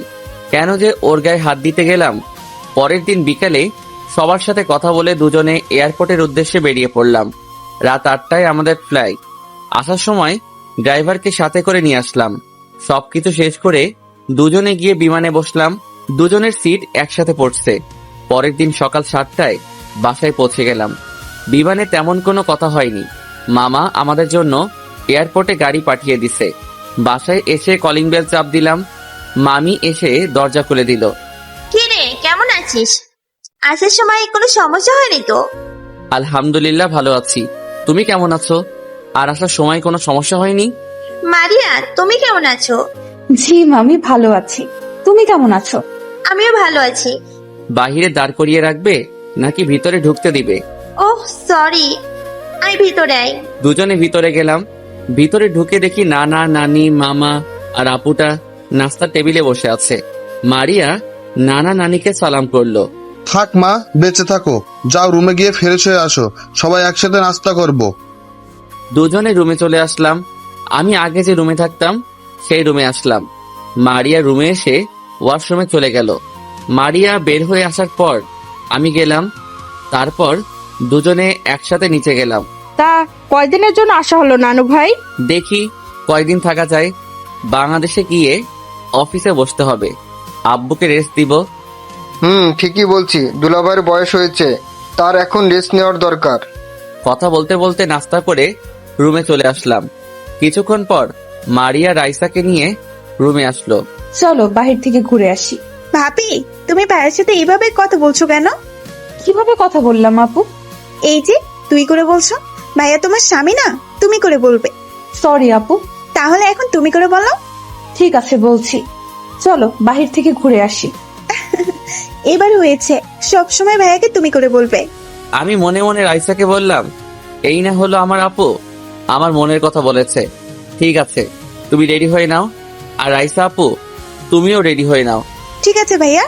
শুন, শুধু রাইসার কথা রাখতে তুমি করে বলছি, তা না হলে আমি কখনো তুমি করে বলতাম না। আমি কিছু না বলে রেডি হয়ে মারিয়া রাইসাকে নিয়ে বাসা থেকে বেরিয়ে গাড়ি নিয়ে প্রথমে আমি যে কলেজে পড়াশোনা করেছি সেখানে গেলাম। তারপর আরো অনেক জায়গায় ঘুরে বাসায় চলে আসলাম। এইভাবে দেখতে দেখতে 10 দিন হয়ে গেছে। মামা, মামি, নানা, নানি সবার থেকে বিদায় নিয়ে এয়ারপোর্টে চলে আসলাম। রাইসা অনেক কান্নাকাটি করছে, তাকে বুঝিয়ে চলে আসলাম। রাত 12টায় বাংলাদেশ এসে পৌঁছে গেলাম। বাসায় আসতে আসতে 1টা বেজে গেছে। কলিং বেল চাপ দেওয়ার পর কাজের বুয়া অর্থাৎ খালা এসে দরজা খুলে দিল। তারপর দুজনে রুমে চলে গেলাম। আপনাদের একটা কথা বলি, এই 10 দিনে মারিয়া আমাকে সবসময় তুমি করে বলছে। আমার সাথে খারাপ ব্যবহার করে নাই, কিন্তু ও তো বলছিল প্রতিশোধ নেওয়ার জন্য বিয়ে করেছে। ও তো আমার কিছুই করছে না। রাতে আসার সময় রেস্টুরেন্ট থেকে খাবার খেয়ে এসেছি, তাই আর কাউকে ডাকি নাই। 2 দিন পর আজ অফিসে আসলাম। আব্বু সবার সাথে আমাকে পরিচয় করিয়ে দিছে। আমি সবার সাথে পরিচয় হয়ে কেবিনে চলে আসলাম। আব্বু আমাকে সবকিছু বুঝিয়ে দিয়ে বাসায় চলে গেছে। বসে বসে কিছু ফাইল দেখতে লাগলাম। হঠাৎ একটা মেয়ে এসে বলল, আসতে পারি স্যার? আসুন। সরি স্যার, আসতে একটু লেট হয়ে গেছে। আব্বুর জন্য ওষুধ কিনতে গিয়েছিলাম, ওষুধ বাসায় দিয়ে অফিসে আসলাম। প্রথম কথা হলো, আমি তো আপনাকে বলি নাই আপনার লেট হয়েছে কেন। আর দ্বিতীয় কথা হলো, আপনি কে? স্যার, আমার নাম রিয়া। আমি আপনার বিয়ে আগেই আপনার বাবার বিয়ে ছিলাম। গতকাল আপনার বাবা বলেছে অফিসে তাড়াতাড়ি আসার জন্য। আপনি নাকি এখন থেকে অফিসে দেখাশোনা করবেন। ঠিক আছে, এখন আপনি আমাকে পুরো অফিসটা ঘুরিয়ে দেখান। ঠিক আছে স্যার, চলুন। রিয়া আমাকে পুরো অফিসটা ঘুরিয়ে দেখানোর পর কেবিনে চলে আসলাম দুজনে। এবার বলো, তোমার বাবার কি হয়েছে? আসলে বাবার মাথায় একটা টিউমার ধরা পড়েছে। ডাক্তার বলেছে অপারেশন করতে অনেক টাকা লাগবে, কিন্তু অত টাকা তো আমার কাছে নেই। তোমার আম্মু নেই? আছে, আম্মু সারা দিন আব্বুর সেবা যত্ন করে। তুমি কোনো চিন্তা করো না, তোমার বাবার চিকিৎসা আমি করাবো। তারপর রিয়া যেটা করলো আমি তো পুরো অবাক হয়ে গেলাম। রিয়ার সাথে সাথে আমাকে জড়িয়ে ধরে কান্না করে বলল, কি বলে যে আপনাকে ধন্যবাদ দেব তা আমার জানা নেই। আপনি আপনার বাবার মতো, আপনার বাবা অনেক ভালো। একটা কথা কি, আমি সব বড় লোকের ছেলের মতো নই। টাকা থাকলে অহংকার দেখাবো তেমন ছেলে আমি না। আমরা আজ এত ওপরে কিভাবে আসলাম, সবকিছু তোমাদের পরিশ্রমের কারণে। আপনি অনেক ভালো স্যার। আমার এই পরিস্থিতিতে আপনি আমার পাশে দাঁড়িয়েছেন। এখন থেকে আমাকে স্যার নয়, ভাইয়া বলে ডাকবে। ঠিক আছে ভাইয়া। ঠিক আছে, এখন তোমার কেবিনে যাও। আমি অফিসের কাজ শেষ করে তোমাকে সাথে নিয়ে তোমাদের বাসায় যাব। ওকে ভাইয়া। রিয়া কেবিন থেকে বেরিয়ে যাওয়ার পর আমি একটা ফাইল দেখতে লাগলাম। হঠাৎ মোবাইল ফোনটা বেজে উঠলো। তাকিয়ে দেখি মারিয়া ফোন দিচ্ছে। বলো। তুই এখন কোথায়? তুমি জানো না আমি কোথায়? অফিসে বসে কাজ করতে আসি। তুই এখনই বাসায় আয়। কেন, কি হয়েছে? সেটা আসলে দেখতে পাবি। ঠিক আছে, আমি আসছি বলে ফোনটা কেটে কেবিন থেকে বেরিয়ে ম্যানেজারকে বলে অফিস থেকে বাইরে এসে গাড়ি নিয়ে বাসায় চলে আসলাম। কলিং বেল চাপ দেওয়ার পর বুয়া এসে খুলে দিল। ভিতরে ঢুকে দেখি আব্বু আম্মু ভাবি সোফায় বসে আছে। আব্বু আমাকে দেখে সোফা থেকে উঠে এসে ঠাস করে 2টা থাপ্পড় মেরে দিল। আমি তো কিছুই বুঝতে পারলাম না। তখন আমি বললাম, আব্বু তুমি আমাকে মারলে কেন? তুই প্রথম দিন অফিসে গিয়ে কি করেছিস?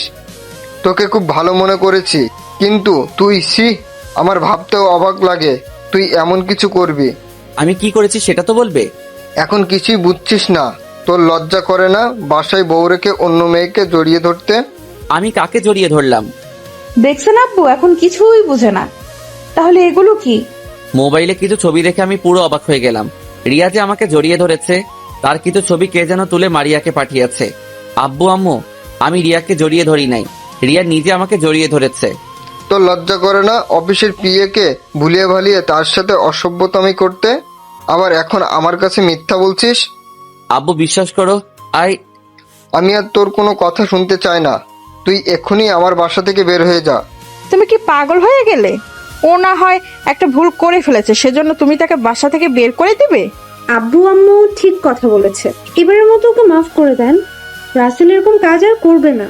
মারিয়ামা, তুমি কি বলো? আম্মু ভাবি যখন বলছে তাহলে এবারের মতো মাফ করে দেন। ও যদি বাসা থেকে বেরিয়ে যায় তাহলে আমার কি হবে? শত হলেও সে আমার স্বামী। কিছু শিখো, এমন মেয়ে পাওয়া ভাগ্যের ব্যাপার। আজকে ওর জন্য মাফ করে দিলাম, পরের বার যদি কিছু শুনি তাহলে তোর জন্য এ বাড়ির দরজা বন্ধ হয়ে যাবে। ঠিক আছে রাসেল, তুমি রুমে যাও। আর বলতে না দিয়ে আমি কোনো কথা না বলে রুমে চলে আসলাম। আমার পিছনে পিছনে মারিয়া আসলো। রুমে এসে মুচকি হেসে বলল, কেমন দিলাম মিস্টার রাসেল? তার মানে এসব তুমি করেছো? তোদের অফিসে আমার এক ফ্রেন্ড চাকরি করে, তাকে বলছি তুই অফিসে কি করস সব খবর আমাকে দেওয়ার জন্য। তুই সকালে ওই মেয়েকে জড়িয়ে ধরছিস, সেটা আমার বন্ধু ছবি তুলেছে। কে তোমার বন্ধু? আমাকে কি বোকা মনে করছিস? তার নাম বলে দিলে তুই তাকে অফিস থেকে বের করে দিবি। তাহলে তুই অফিসে কি করিস আমাকে এসবের খবর কে দিবে? আমি যা খুশি করি, তোমার সমস্যা কোথায়? তুমি তো আমাকে স্বামী হিসেবে মানো না। আমি যতদিন না তোকে ছেড়ে যাচ্ছি ততদিন তুই আমার কথা মতো চলবি, আর না হলে আমি কি করতে পারি সেটা তুই ভালো করেই জানিস। আমি আর কোনো কথা না বলে ওয়াশরুমে চলে গেলাম। ফ্রেশ হয়ে বেরিয়ে এসে দেখি মারিয়া রুমে নেই। দুপুরে খাবার খাওয়ার সময় আব্বু বলল, তুই কাল থেকে জীবনে যে অফিস দেখাশোনা করে সেটা তুই দেখাশোনা করবি, আর জীবন আমারটা দেখাশোনা করবে। আমি ঠিক আছি বলে খাবার খেতে রুমে চলে আসলাম। মনে মনে খুশি হলাম। মারিয়ার চেহারায় কেমন চিন্তার ভাঁজ পড়ে গেল। আমি একটা ঘুম দিলাম। ঘুম থেকে বিকালে উঠে বাহিরে চলে গেলাম। বাহিরে এসে অফিসের ম্যানেজারের কাছে ফোন দিয়ে রিয়ার নাম্বার নিলাম। তারপর রিয়াকে ফোন দিলাম। আসসালামু আলাইকুম, কে বলছেন? ওয়ালাইকুম আসসালাম, আমি রাসেল, তোমার অফিসের বস। ও ভাইয়া তুমি? এখন বলো তোমার বাসা কোথায়? আমি আসতেছি। আমার বাসা এইখানে। ঠিক আছে, আমি আসছি বলে ফোনটা কেটে মার্কেট থেকে কিছু ফল আরো কিছু জিনিস কেনাকাটা করে রিয়াদের বাসায় চলে গেলাম। কলিং বেল চাপ দেওয়ার পর রিয়া দরজা খুললো। ভাইয়া কেমন আছো? আর এগুলো আনার কি দরকার ছিল? আমি ভালো আছি, আর এই প্রথম তোমাদের বাসায় আসলাম। খালি হাতে আসে কি করে? চলো ভিতরে চলো। তারপর ভিতরে ঢোকার পর রিয়া আমাকে তার আব্বু আম্মুর রুমে নিয়ে গেল। আমি রিয়ার আব্বু আম্মুকে সালাম দিলাম। ওয়ালাইকুম আসসালাম। তোমাকে তো চিনতে পারলাম না বাবা। আব্বু আম্মু ভাইয়া হলো আমার অফিসের বসের ছোট ছেলে, নাম রাসেল চৌধুরী। কেমন আছেন আপনারা সবাই? আছি মোটামুটি ভালো, তুমি কেমন আছো? আলহামদুলিল্লাহ, আমিও ভালো। আন্টি কেমন আছেন? আলহামদুলিল্লাহ ভালো আছি বাবা। তোমার বাড়ির সবাই কেমন আছে? সবাই ভালো আছে। তো আঙ্কেল, ডাক্তার কি বলেছে? ডাক্তার বলেছে যত তাড়াতাড়ি সম্ভব অপারেশন করার জন্য, কিন্তু বাবা টাকা পয়সা অনেক লাগবে, আমাদের দ্বারা তো এত টাকা জোগাড় করা সম্ভব না। আমি রিয়ার সাথে কথা বলেছি, আমি আপনার চিকিৎসা করাবো, যত টাকা লাগে আমি দিব। আগামীকাল আপনাকে হাসপাতালে ভর্তি করিয়ে দিব। তুমি আমার জন্য এত কিছু করবে? আপনি রিয়ার বাবা না হলেও করতাম। আমি আপনার ছেলের মতো, তাই ছেলে বাবারা অপারেশন করতে পারবে না? কিন্তু বাবা, অপারেশন করতে তো অনেক টাকা লাগবে। টাকা নিয়ে তোমাদের চিন্তা করতে হবে না, আমি সব ব্যবস্থা করছি। রিয়া, তোর ভাইয়াকে নাস্তা দে। আমি এখন কিছু খাবো না, পরে একসময় খাবো। তা বললে তো হবে না ভাইয়া, তুমি এই প্রথম আমাদের বাসায় এসেছো, খালি মুখে তোমাকে যেতে দিতে পারি না। তুমি বসো, আমি নাস্তা নিয়ে আসছি। মানা করার পরও শুনলো না। তারপর হালকা নাস্তা করে তাদের থেকে বিদায় নিয়ে বাসায় চলে আসলাম। এবার আপনাদেরকে বলি, আমাকে আব্বু এত কথা বলার পরও কেন আমি বাসা থেকে বেরিয়ে যাইনি, তার কারণ হলো আমি রিয়াকে কথা দিয়েছি তার বাবার অপারেশন করাবো, তাই বাসা থেকে বেরিয়ে যাইনি। রিয়ার বাবার অপারেশন শেষ হলে আমি আর এখানে থাকবো না। আপনারা হয়তো জানেন না, আমি বাবার কথা অনেক কষ্ট পেয়েছি। যে বাবা আমার কোনো কথা না শুনে এতগুলো কথা বলল, সে বাসায় আমি থাকতে চাই না। তো যাই হোক, বাসায় এসে কলিং বেল চাপ দেওয়ার পর বুয়া এসে দরজা খুলে দিল। ভিতরে ঢুকে দেখি সবাই সোফায় বসে গল্প করছে। আমি তাদের সাথে কোনো কথা না বলে রুমে চলে আসলাম। তারা হয়তো বুঝতে পারছে কেন কথা বলি নাই। কিছুক্ষণ পর মারিয়া রুমে আসলো। এতক্ষণ কোথায় ছিলি? আর কারোর সাথে কথা না বলে রুমে চলে আসলি কেন? সেটা আমার ব্যাপার, আপনার কোনো সমস্যা আছে? তুই আমার সাথে এভাবে কথা বলছিস কেন? আপনার সাথে কিভাবে কথা বলবো? আমি তো আপনার প্রশ্নের উত্তর দিচ্ছি। তুই হয়তো আগের কথা ভুলে গেছস। কিছু ভুলি নাই, আপনার যা খুশি করার করেন। বলে ওয়াশরুমে ঢুকে গেলাম। ফ্রেশ হয়ে নিচে এসে সবার সাথে খাবার খেতে বসলাম। আব্বু, তোমার সাথে কিছু কথা আছে। বলো, কি কথা? আমি 10-15 দিন অফিসে যাব না, আমার কিছু কাজ আছে, সেগুলো শেষ করে তারপরে অফিসে যাব। কি কাজ? সেটা সময় হলে জানতে পারবে, এখন আমি বলতে পারবো না। ঠিক আছে। আমি মারিয়ার দিকে তাকিয়ে দেখি কি যেন চিন্তা করছে, হয়তো ভাবছে কি কাজ করব আমি। আমি খাবার খেয়ে রুমে চলে আসলাম। পিছনে গিয়ে দেখি ভাবি রুমে আসলো। ভাবি, তুমি হঠাৎ আমার রুমে? কেন আসতে পারে না বুঝি? আমি তা বলি নাই। আচ্ছা, এসব বাদ দাও, আগে বলো তুমি কি কাজ করবে? ভাবি, সেটা আমি এখন বলবো না, সময় হলে সব দেখবে। আমি জানি তুমি সবার উপরে রাগ করে আছো, আমি জানি তুমি এমন কাজ করবে না। আমাকে একটু বলবে অফিসে কি ঘটেছে? তাহলে শুনো। তারপর ভাবিকে সব খুলে বললাম। এখানে তো তোমার কোনো দোষ নেই, রিয়া তো তোমায় জড়িয়ে ধরেছে, কিন্তু বাবার এই ধরনের কথা বলা ঠিক হয়নি। এখানে তো বোন তার ভাইকে জড়িয়ে ধরছে। তুমি জানো ভাবি, আব্বুর কথায় আমি অনেক কষ্ট পেয়েছি। নিজের ছেলের একটা কথা শুনে নাই, সে মারিয়ার কথা শুনেছে। থাক, এটা নিয়ে চিন্তা করো না, দেখবে সব ঠিক হয়ে যাবে। কিছুই ঠিক হবে না, আমি জানি। এখন বাবা আমাকে তেমন বিশ্বাস করবে না। আমি সত্যি কথা বললে তার কাছে মিথ্যা মনে হবে। হঠাৎ মারিয়া দরজায় দাঁড়িয়ে বলল, আমি কি ভেতরে আসতে পারি? আরে তোমার রুম, তুমি আসবে না তো কে আসবে? আসো। দেবর ভাবির কি কথা হচ্ছে আমি কি জানতে পারি? তেমন কিছু না, ওর কাছে জানতে চেয়েছি ও 10-15 দিন কি করবে, কিন্তু দেবর আমাকে বলে না। ঠিক আছে ভাবি, তুমি যাও, আমি দেখছি। ভাবি রুম থেকে বেরিয়ে গেল। তারপর মারিয়া আমাকে বলল, তোর কি কাজ আছে? আপনার কাছে বলতে বাধ্য নই। তুই ভুলে যাস না আমি তোর স্ত্রী। কিছুদিনের জন্য, তারপর তো আপনি চলে যাবেন। আমার প্রতিশোধ নেওয়া এখনো শেষ হয়নি। আমি যা বলবো তোকে তাই করতে হবে। পারবো না, আপনার যা খুশি করতে পারেন। বলে বিছানায় শুয়ে পড়লাম। কিছুক্ষণ পর মারিয়া বিছানায় শুয়ে পড়ল। সকালে ঘুম থেকে উঠে ফ্রেশ হয়ে নাস্তা করে বাহিরে চলে গেলাম। কারোর সাথে তেমন কথা বলি নাই। বাহিরে এসে একটা রিক্সা নিয়ে চলে আসলাম রিয়াদের বাসায়। নিজেদের গাড়ি থাকার পরও নিয়ে আসি নাই, কারণটা আপনারা জানেন। আর 10-15 দিন আমি রিয়ার বাবার অপারেশনের জন্য সময় নিয়েছি। রিয়াদের বাসায় এসে কলিং বেল চাপ দিলাম। কিছুক্ষণ পর রিয়ার আম্মু দরজা খুলে দিল। ওনার সাথে কিছু কথা বলে ভিতরে গেলাম। তারপর আঙ্কেলের সাথে কথা বললাম। আন্টি আঙ্কেলকে রেডি করিয়ে দিল। আমি একটা অ্যাম্বুলেন্সকে ফোন দিয়ে আসতে বললাম। কিছুক্ষণ পর অ্যাম্বুলেন্স চলে এসেছে। তারপর আঙ্কেলকে ধরে বাইরে নিয়ে আসলাম। তারপর হাসপাতালে চলে আসলাম। আঙ্কেলকে ভর্তি করিয়ে দিলাম। আসার সময় আমার অ্যাকাউন্ট থেকে কিছু টাকা উঠিয়ে নিলাম। দেখতে দেখতে 10 দিন চলে গেছে। এই 10 দিনে মারিয়ার সাথে তেমন কথা বলি নাই, আব্বুর সাথেও বলি নাই। আর রিয়ার আব্বুর অপারেশন শেষ, আল্লাহ দিলে এখন তিনি মোটামুটি সুস্থ আছেন। রাতে সবার সাথে খাবার খাওয়ার সময় আমি বললাম, আমি কালকে থেকে অফিসে যাব। তুই না বললি 10 বা 15 দিন পরে যাবি? আমার কাজ শেষ। রাসেল, তুই খাবার খাওয়া শেষ করে আমার রুমে একটু আসিস তো। আমি খাবার খেয়ে আব্বুর রুমে চলে গেলাম। বলো, কি জন্য ডেকেছো? রিয়ার আব্বু এখন কেমন আছে? তুমি জানলে কেমন করে? তুই কি মনে করছিস আমি তোর সব খেয়াল রাখি? তুই বাসা থেকে কোথায় যাস, কি করিস? এখন মোটামুটি ভালো আছে, ডাক্তার বলেছে আরো কিছুদিন পর বাসায় নিয়ে যেতে পারবে। তুই আমার উপর রেগে আছিস তাই না? হঠাৎ এ কথা বললে কেন? আমি জানি মারিয়া তোকে ফাঁসানোর জন্য আমার কাছে বলেছে। আর আমি একদিন তোর রুমের পাশ দিয়ে যাওয়ার সময় মারিয়ার কিছু কথা শুনি।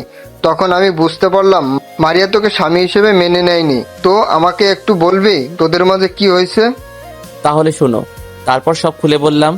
শুধু তোমাদের সম্মানের কথা চিন্তা করে কিছু বলতে পারি নাই, আর তোমাদের বন্ধুত্ব নষ্ট হয়ে যাবে। তুই তো ভুল কিছু করিসনি, তার অন্যায়ের প্রতিবাদ করেছিস, তাই বলে মারিয়া তোর সাথে এরকম করবে? তুই বাবা আমাকে মাফ করে দিস, ওই সময় না বুঝে তোর গায়ে হাত তুলেছি। আরে কি করছো আব্বু? তুমি আমার কাছে মাপ চেতে হবে না। তোমার উপর অভিমান ছিল, তুমি আমার একটা কথাও শোনো নাই। তুমি আমাকে কখনো খারাপ কাজ করতে দেখেছো? এখন আর তোমার উপর অভিমান নেই। ঠিক আছে, এখন তুই কি করতে চাস? আমি এখন অফিস দেখাশোনা করব, আর 3 মাস পরে মারিয়াকে ডিভোর্স দিয়ে দিব। হঠাৎ এরকম সিদ্ধান্ত নেওয়া ঠিক হবে না, আগে কিছুদিন দেখ, তারপর না হয় ভেবেচিন্তে সিদ্ধান্ত নিস। ঠিক আছে, আমি এখন রুমে যাচ্ছি বলে রুমে চলে আসলাম। এখন কিছুটা ভালো লাগছে, বাবা তার ভুল বুঝতে পেরেছে। রুমে এসে দেখি মারিয়া কার সাথে যেন মোবাইলে হেসে হেসে কথা বলছে। মনে হয় বয়ফ্রেন্ডের সাথে কথা বলছে। বললে বলুক, তাতে আমার কি। আমি কোনো কথা না বলে বিছানায় গিয়ে শুয়ে পড়লাম। মারিয়া কথা শেষ করে আমার পাশে শুয়ে পড়লো। দেখতে দেখতে আরো 2টা মাস চলে গেছে। প্রথম কয়েকদিন মারিয়া আমার সাথে খারাপ ব্যবহার করছে, কিন্তু এখন তেমন খারাপ ব্যবহার করে না। আমি তার সাথে বেশি কথা বলি না। রাতে খাবার খেয়ে এসে বিছানায় শুয়ে মোবাইল টিপতে আসি। কিছুক্ষণ পর মারিয়া রুমে আসলো, দরজা বন্ধ করে আমার পাশে এসে শুয়ে পড়লো। রাসেল, আমাকে ক্ষমা করে দেওয়া যায় না? আমি জানি তোমার সাথে আমি অনেক খারাপ ব্যবহার করেছি, আমাকে তুমি মাফ করে দাও। আমি আর কখনো তোমার সাথে খারাপ ব্যবহার করব না। হঠাৎ আপনার এত পরিবর্তন কেন? নাকি অন্য কিছু প্ল্যান করছেন? আমি কোনো প্ল্যান করি নাই, আমি তোমাকে ভালোবাসি। তোমার সাথে থাকতে থাকতে কখন তোমাকে ভালোবেসে ফেলছি। প্লিজ তুমি আমাকে মাফ করে দাও। আপনার আর কোনো কথা থাকলে বলতে পারেন। আমি এখন ঘুমাবো, সকালে অফিসে যেতে হবে। মারিয়া হয়তো আমার এরকম কথা আশা করে নাই। বালিশে মাথা দিয়ে কান্না করছে। করুক, আমার কি। তাকে কিছুদিন কষ্ট পেতে হবে, তারপর তাকে মেনে নিব। সকালে ঘুম থেকে উঠে দেখি মারিয়া আমাকে জড়িয়ে ধরে শুয়ে আছে। দেখতে একদম মায়াবী লাগছে। হঠাৎ মারিয়ার পেটের উপর চোখ গেল। দেখি তার পেটের উপর কাপড় নেই। ইচ্ছে করছে তার পেটে একটা কিস করি। পরে আবার চিন্তা করলাম, না, এখন তাকে কিছু করব না। ওয়াশরুমে ঢুকে ফ্রেশ হয়ে বেরিয়ে এসে দেখি মারিয়া বিছানায় বসে আছে। আমি তার সাথে কোনো কথা না বলে রেডি হয়ে নিচে চলে আসলাম। নিচে এসে দেখি সবাই টেবিলে বসে আছে। আমি গিয়ে একটা চেয়ার টেনে বসলাম। কিরে মারিয়া কোথায়? রুমে আছে। ওকে সাথে করে নিয়ে আসলি না কেন? গতকাল রাতে না খেয়ে ও ঘুমিয়ে গেছে। কি বলছো তুমি? আমি গতকাল ওকে টেবিলে খাবার খেতে দেখলাম। তুই রুমে চলে যাওয়ার পর মারিয়া তোর পিছনে চলে গেছে খাবারে পানি ঢেলে। আমার দেরি হয়ে যাচ্ছে, আমাকে নাস্তা দাও। মারিয়া আসুক, সবাই একসাথে খাবো। তাহলে তোমরা খাও, আমি অফিসে যাচ্ছি বলে চেয়ার থেকে উঠে বাইরে চলে আসলাম। আব্বু আম্মু সবাই অনেক ডেকেছে, কিন্তু আমি শুনে বাইরে এসে গাড়ি নিয়ে সোজা অফিসে চলে গেলাম। আমার গাড়ি দেখে মনে হয় দারোয়ান চিনতে পেরেছে, তাই আমাকে সালাম দিল। কারণ আব্বু গতকাল রাতে ম্যানেজারকে ফোন দিয়ে বলে দিছে। আমি অফিসের ভিতর যাওয়ার সময় হঠাৎ কারোর সাথে ধাক্কা খেলাম। আমি পড়ি নাই, কিন্তু আমার সাথে যে ধাক্কা খেয়েছে সেই নিচে পড়ে গেছে। আমি তাকে হাত বাড়িয়ে ওঠাতে গেলে মেয়েটা আমার হাত না ধরে উঠে ঠাস করে একটা থাপ্পড় মেরে দিল। কুত্তার বাচ্চা, দেখে চলতে পারিস না? সরি, আমি আপনাকে দেখতে পাইনি। দেখতে পাস নাই নাকি ইচ্ছে করে ধাক্কা দিয়ে ফেলে দিলি? তোদের মতো ছেলেদের আমার ভালো করে জানা আছে। সব ছেলের মতো আমি না। আর আমার বাসায় বউ থাকতে আপনার সাথে ধাক্কা খেতে যাব কেন? আরেকটা কথাও বলবে না। তুই জানিস আজকে আমার অফিসে নতুন বস আসবে। তোর জন্য আজকে আমার লেট হয়ে গেছে। যদি বস আমাকে কিছু বলে তাহলে তোর খবর আছে। বলে মেয়েটা ভিতরে চলে গেল। আমি দাঁড়িয়ে না থেকে অফিসের ভিতরে গেলাম। গালটা অনেক ব্যথা করছে, হাতে শক্তি আছে বলতে হবে মেয়েটার। কেউ দাঁড়িয়ে আমাকে সালাম দেয়নি, হয়তো আমাকে চিনতে পারে নাই। আমি ভিতরে ঢুকে পিয়নকে বললাম, বসের কেবিন কোনটা? তখন পিয়ন আমাকে কেবিনটা দেখিয়ে দিল। আমি আগে অফিসে আসছি ঠিকই, কিন্তু ভিতরে আসা হয়নি, তাই কেবিনটা চিনতে পারি নাই। আমি কেবিনে ঢুকে চেয়ারে বসে ম্যানেজার আঙ্কেলকে ফোন দিয়ে আসতে বললাম। কিছুক্ষণ পর ম্যানেজার আসলো। আমি ওনাকে আমাদের বাসায় দেখেছি, তাই চিনতে কষ্ট হয়নি। রাসেল, তুমি কখন এসেছো? কিছুক্ষণ আগে আসলাম। আপনি কেমন আছেন আঙ্কেল? আমি অনেক ভালো আছি, তুমি কেমন আছো? আলহামদুলিল্লাহ, আমিও ভালো। আঙ্কেল, সবাইকে মিটিং রুমে আসতে বলো। আমি সবার সাথে পরিচয় হব এবং কিছু কথা বলবো। ঠিক আছে রাসেল, আমি সব ব্যবস্থা করতেছি। ম্যানেজার চলে গেল। কিছুক্ষণ পর পিয়ন এসে আমাকে মিটিং রুমে যেতে বলল। আমি পিয়নের সাথে মিটিং রুমে চলে গেলাম। আমাকে দেখে হয়তো সবাই অবাক হচ্ছে। আমাকে দেখে তারা সাথে সাথে দাঁড়িয়ে গেল। সবাই একসাথে বলল, সরি স্যার। হঠাৎ সবাই সরি বলছো কেন? আসলে স্যার, আপনাকে আমরা চিনতে পারি নাই, কখনো আপনাকে দেখি নাই। আপনি অফিসে আসার পর আমরা কেউ আপনাকে স্বাগতম জানাই নাই। ওটা সমস্যা নেই, তোমরা আমাকে চিনতে পারো নাই। আচ্ছা, যে কারণে আপনাদের সবাইকে এক করলাম। আমি অফিসে আজকে নতুন, তেমন বুঝি না।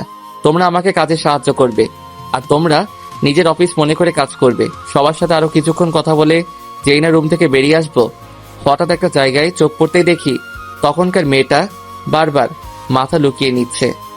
এই, তুমি এরকম লুকালুকি করছো কেন? আর তুমি আমার কেবিনে আসো বলে আমি নিজের কেবিনে চলে আসলাম।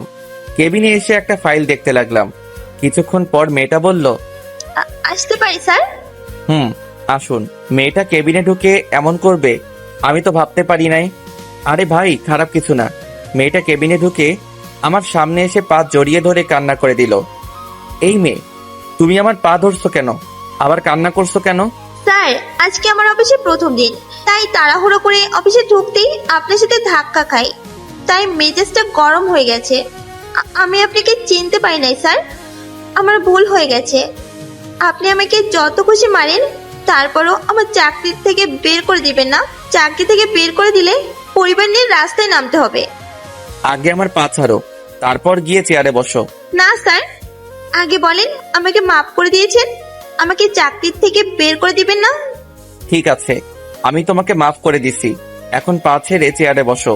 মেয়েটা পা ছেড়ে দিয়ে চেয়ারে গিয়ে বসলো। প্রথমে একটু রাগ ছিল ওর প্রতি, কিন্তু তার পরিবারের কথা শুনে সব রাগ উধাও হয়ে গেল। তোমার নাম কি? তোমার পরিবারে কে কে আছে? স্যার, আমার নাম তিথি। পরিবারে আমরা 2 বোন, আর আব্বু আম্মু আছে। ছোট বোন এবার ক্লাস 7-এ পড়ে। আব্বুর বয়স হয়েছে, তাই কিচ্ছু করতে পারে না। আগে কয়েকটা টিউশনি করেছে। গতকাল আপনার অফিসে ইন্টারভিউ দেওয়াই টিকে যাই। ও, এখন থেকে নিজের অফিস মনে করে কাজ করবে, আর কারোর সাথে খারাপ ব্যবহার করবে না। আর তোমার বেতন কত টাকা বলছে? আমার বেতন বলেছে 25,000 টাকা। ঠিক আছে, এখন থেকে তোমার বেতন 40,000 টাকা। এত টাকা বেতন তোমার পরিবারের কথা চিন্তা করে দিছি। আর অফিস থেকে যাওয়ার সময় অগ্রিম মাসের বেতন নিয়ে যেও, আমি ম্যানেজারকে বলে রাখবো। এখন তুমি আসতে পারো। তিথি চোখের পানি মুছে একটা হাসি দিয়ে কেবিন থেকে বেরিয়ে গেল। তারপর আমি কাজ করতে লাগলাম। কাজ করতে করতে দুপুরের লাঞ্চ টাইম হয়ে গেছে। হঠাৎ মোবাইলটা বেজে উঠলো। হাতে নিয়ে দেখি মারিয়া ফোন দিছে। প্রথমে 2-3 বার দেওয়ার পর ধরলাম। এত ফোন দিচ্ছেন কেন? দুপুরে খাবার খেয়েছো? খাবার খাইছি না খাইছি সেটা আপনাকে বলতে যাব কেন? কারণ আমি তোমার স্ত্রী, জিজ্ঞাসা করতেই পারি। আমি তো আপনাকে স্ত্রী হিসেবে মানি না। কিছুদিন পর আপনাকে ডিভোর্স দিয়ে দিব। আমাকে কি ক্ষমা করা যায় না? আমি তো আমার ভুল বুঝতে পেরেছি। সেটা আপনি দেরি করে ফেলেছেন। আমি আর আপনাকে মেনে নিব না। কিছুদিন অপেক্ষা করেন, তারপর ডিভোর্স পেপার পেয়ে যাবেন। প্লিজ, তুমি এমনটা করো না। আমি তোমাকে ছাড়া থাকতে পারবো না। আমি তোমাকে অনেক ভালোবাসি। আপনি মরেন না বাঁচেন সেটা আমার দেখার বিষয় নয়। ফোন রাখেন, আমার হাতে কাজ আছে। মারিয়াকে আর কিছু বলতে না দিয়ে ফোন কেটে দিলাম। হাতে অল্প একটু কাজ আছে, সেগুলো করতে লাগলাম। কাজ শেষ করে কেবিন থেকে বেরিয়ে ম্যানেজারকে বলে অফিস থেকে বেরিয়ে এসে গাড়ি নিয়ে একটা রেস্টুরেন্টে চলে গেলাম। তারপর খাবার খেয়ে আবার গাড়ি নিয়ে অফিসে চলে আসলাম। বিকেলে অফিস শেষ করে বাহিরে এসে গাড়ি নিয়ে রিয়ার বাসায় চলে গেলাম, কারণ রিয়া ফোন দিয়ে বলেছে তাদের বাসায় যাওয়ার জন্য। তার আব্বু নাকি আমাকে ডেকেছে। বাসার ভিতরে ঢুকে কলিং বেল চাপ দিলাম। কিছুক্ষণ পর আন্টি এসে দরজা খুলে দিল। আসসালামু আলাইকুম আন্টি, কেমন আছেন? আলহামদুলিল্লাহ, ভালো আছি বাবা। তুমি কেমন আছো? তোমার বাড়ির সবাই কেমন আছে? আমিও ভালো আছি। বাড়ির সবাই ভালো আছে? ঠিক আছে, ভিতরে আসো, তোমার আঙ্কেল রুমে আছে। আমি ভিতরে ঢুকে আঙ্কেলের রুমে চলে গেলাম। ভিতরে ঢুকে দেখি আঙ্কেল বিছানায় শুয়ে আছে। আমাকে দেখে উঠে বসলো। আসসালামু আলাইকুম, কেমন আছেন আঙ্কেল? আমি ভালো আছি, তুমি কেমন আছো? আমিও ভালো আছি। তা কি জন্য আসতে বললেন? আসলে গতকাল রিয়াকে দেখতে এসেছে, ছেলেটা নাকি রিয়াকে একদিন রাস্তায় দেখে পছন্দ করে ফেলেছে। এখন আমরা যদি রাজি থাকি তাহলে তারা বিয়ের তারিখ ঠিক করবে। ছেলেদের নিজের কোম্পানি আছে, সেটা দেখাশুনো করে। ছেলেটা কেমন, তার খোঁজ খবর নিয়েছেন? সেজন্য তো তোমাকে আসতে বললাম। তুমি একটু খোঁজ খবর নিয়ে দেখো, যদি ছেলে ভালো হয় তাহলে সামনের দিকে আগাবো। ঠিক আছে আঙ্কেল, আপনি ছেলের ঠিকানা আমাকে দেন। তুমি রিয়ার থেকে নিও, ওর কাছে আছে। আরে ভাইয়া, তুমি কখন এসেছো? এই তো অল্প কিছুক্ষণ হবে। তা তোর আজকে আসতে এত দেরি কেন? একটা বান্ধবীর সাথে মার্কেটে গিয়েছিলাম, তাই আসতে লেট হয়ে গেছে। ও আচ্ছা, আগে বল, যেই ছেলে তোকে দেখতে এসেছে তাকে কি তোর পছন্দ হয়েছে? রিয়া লজ্জায় মাথা নিচু করে ফেললো। তার মানে রিয়ার ছেলেটাকে পছন্দ হয়েছে। থাক, আর লজ্জা পেতে হবে না। আমি আগে ছেলেটার খোঁজ খবর নিয়ে দেখি, তারপর বিয়ের দিন তারিখ ঠিক মনে করব। তুই ছেলেটার ঠিকানা আমাকে দে। রিয়া আমাকে ঠিকানা দিছে। আরো কিছুক্ষণ কথা বলে রিয়াদের বাসা থেকে বেরিয়ে গাড়ি নিয়ে বাসায় চলে আসলাম। কলিং বেল চাপ দেওয়ার পর মারিয়া এসে খুলে দিল। মনে হয় আমার জন্য অপেক্ষা করে আছে। আজকে আসতে দেরি হলো যে? সেটা আপনাকে বলতে হবে? তুমি আমার সাথে এমন ভাবে কথা বলছো কেন? কেন বলছি সেটা আপনি ভালো জানেন। আমাকে কি একটা সুযোগ দেওয়া যায় না? আমি কথা দিচ্ছি আর কখনো তোমার সাথে খারাপ ব্যবহার করব না। তুমি যেভাবে বলবে আমি সেভাবে চলবো। আমি রুমে গেলাম, আপনার সাথে কথা বলতে বিরক্ত লাগছে বলে নিজে রুমে চলে আসলাম। রুমে এসে ফ্রেশ হয়ে রাতের খাবার খেয়ে রুমে এসে ঘুমিয়ে গেলাম। এভাবে দেখতে দেখতে আরো 1 মাস চলে গেছে। মারিয়া আমার কাছে অনেকবার ক্ষমা চাইছে, আমি তাকে ক্ষমা করি নাই। কিন্তু ও তো জানে না আমি ওকেও অনেক আগেই ক্ষমা করে দিছি। শুধু তাকে একটু কষ্ট দেওয়ার জন্য এরকম করছি। আরো কিছুদিন পর মারিয়ার জন্মদিন। ভাবছি সেই দিন তাকে আপন করে নিব। মারিয়া সব সময় মন মরা হয়ে থাকে, তার চেহারা দেখে বোঝা যায়। কান্নাও করে। জন্মদিনে আপন করে নিয়ে ভালোবাসা দিয়ে সব কষ্ট দূর করে দিব। ও আপনাদের তো বলা হয়নি, এর ফাঁকে রিয়ার বিয়ে হয়ে গেছে। আমরা সবাই গেছি রিয়ার বিয়েতে, শুধু মারিয়া ছাড়া। ওর নাকি ভালো লাগে না। আমি তো জানি কেন ভালো লাগে না। রিয়ার যে ছেলেকে বিয়ে করেছে ছেলেটা অনেক ভালো। আমি অনেকভাবে খোঁজ খবর নিছি, আর রিয়ার বিয়ের সব খরচ আমি চালিয়েছি। আর রিয়াদের পরিবারের দায়িত্ব সবকিছু রিয়ার জামাই নিছে। তো যাই হোক, দেখতে দেখতে সেই দিনটা চলে এসেছে। বাসার সবাইকে বলছি কেউ যেন রিয়াকে না বলে আজকে যে তার জন্মদিন। ভাবিকে বলছি রিয়াকে নিয়ে বাহিরে কোথাও নিয়ে যেতে, ভাবি তাই করেছে। এদিকে আমি মারিয়ার আব্বু আম্মুকে আসতে বললাম, তারাও চলে এসেছে। আমি আর ভাইয়া ছাদে সবকিছু সাজিয়ে রেখেছি, আর লাইট সবগুলো অফ করে রেখেছি। রাত 10টায় ভাবি মারিয়াকে নিয়ে বাসায় চলে এসেছে। মারিয়ার আব্বু আম্মু তারা আব্বু আম্মুর রুমে আছে। মারিয়া খাবার না খেয়ে রুমে চলে এসেছে। রুমে এসে দেখে আমি মোবাইল টিপতে আছি। আপনার সাথে আমার কিছু কথা আছে। কি কথা বলো? এই নিন, এই কাগজে সই করে দিন। আমি এটা কিসের কাগজ আর কিসের সই করব? এটা ডিভোর্স পেপার। আমি আর আপনার সাথে থাকতে পারছি না। আমি আপনার কাছ থেকে মুক্তি চাই। দয়া করে সইটা করে দিন। রাসেল, আমি কি এতটাই খারাপ? আমাকে ক্ষমা করে দেওয়া যায় না? আমি না হয় তোমার সাথে খারাপ ব্যবহার করেছি, তার জন্য তোমার কাছে মাফ চেয়েছি। আর তুমিও তো আমাকে কম কষ্ট দাও নাই। যদি আমি সইটা করে দিই তাহলে তুমি খুশি হবে? আমি অনেক খুশি হব। ঠিক আছে, তাহলে আমি সই করে দিচ্ছি। তুমি সুখে থেকো। পারলে আমাকে মাফ করে দিও, আর কখনো মনে হয় আমার চেহারা দেখবে না। আচ্ছা, চলে যখন যাবে আমার একটা আবদার রাখবে? প্লিজ না করো না। কি আবদার? তুমি আমার সাথে একটু ছাদে যাবে, তবে তোমার চোখ বন্ধ রেখে নিয়ে যাব। আবার ভয় পেও না, তোমাকে ছাদ থেকে ফেলে দিব না। তুমি যদি আমাকে মেরে ফেলো তারপরও আমার কষ্ট হবে না, কারণ তোমার হাতে মরতে পারলে জীবনটা ধন্য মনে করব। চলো। আমি একটা কাপড় দিয়ে মারিয়ার চোখ বেঁধে দিলাম। তারপর মারিয়ার হাত ধরে নিয়ে যেতে লাগলাম ছাদে। মারিয়া অনেক কান্নাকাটি করছে। ছাদে আসার পর মারিয়ার চোখ খুলে দিলাম। ছাদ তো অন্ধকার, এখানে কেন নিয়ে আসলে? তারপর হঠাৎ সব লাইট জ্বলে উঠলো, আর সবাই একসাথে বলতে লাগলো, happy birthday to you, many many happy returns of the day. Maria সবাইকে দেখে অবাক হয়ে গেল। তার চেয়ে বেশি অবাক হলো তার আব্বু আম্মুকে দেখে। আব্বু আম্মু, তোমরা এখানে কখন এসেছো তোমরা? আমরা রাতে এসেছি। রাসেল বাবা যে আমাদের সাথে সব খুলে বলেছে তোর সাথে রাসেলের মধ্যে কি হয়েছে। তোর এমন কাজ করা উচিত হয়নি। রাসেল পারতো তোকে অনেক আগে বাসা থেকে বের করে দিতে, কিন্তু তোর আব্বুর বন্ধুত্ব নষ্ট হয়ে যাবে দেখে কিছু বলে নাই। ওদের মতো ঘরের বউ হয়ে আসতে ভাগ্য লাগে, কিন্তু তোর কাজটা করা ঠিক হয়নি। আব্বু আম্মু, আমি বুঝতে পারি নাই, আমার ভুল হয়ে গেছে, আমাকে তোমরা ক্ষমা করে দাও। আমাদের কাছে ক্ষমা না চেয়ে শ্বশুর শাশুড়ির এবং রাসেলের কাছে চা। তারা যদি তোকে ক্ষমা করে তাহলে আমরা তোকে ক্ষমা করে দিব। মারিয়া আব্বু আম্মুর কাছে গিয়ে ক্ষমা চাইলো। তারা মারিয়াকে ক্ষমা করে দিছে। আমার কাছে আসতে চাইলে আমি বলি আগে কেকটা কাটার জন্য। তারপর মারিয়া কেক কাটলো, একজন একজন করে সবাইকে খাইয়ে দিল। তারা সবাই কিছুক্ষণ থেকে নিচে চলে গেল। অনেক ধন্যবাদ আপনাকে আমার শেষ আবদার রাখার জন্য। এখন আপনি আসতে পারেন। আমার কথা শুনে মারিয়া মুখটা মলিন হয়ে গেছে, চোখ দিয়ে পানি পড়ে গেল। যেই না মারিয়া চলে যাওয়ার জন্য পা বাড়ায়, তখনই আমি মারিয়াকে পিছন থেকে জড়িয়ে ধরলাম। এই পাগলি, আমাকে ছেড়ে কোথায় যাও?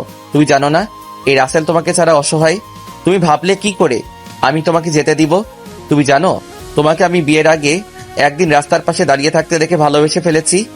তাহলে আমাকে ডিভোর্স দিলে কেন? এখন তো তোমার কোনো অধিকার নেই আমাকে জড়িয়ে ধরার। কে বলেছে অধিকার নেই? অধিকার আগেও ছিল, এখনো আছে। তুমি তো আমাকে ডিভোর্স দিছো, তাহলে অধিকার থাকবে কি করে? আরে পাগলি, তুমি তো কাগজটা পড়েই দেখো নাই, ওখানে কি লেখা ছিল? তুমি যখন বলছিলে ডিভোর্স পেপার, তখন যেন আমার মাথায় আকাশ ভেঙে পড়লো। পরে চিন্তা করলাম তুমি যদি আমাকে ছাড়া সুখী থাকতে পারো তাহলে আমি তোমাকে ছেড়ে চলে যাই, তাই তোমার খুশির জন্য সই করে দিলাম।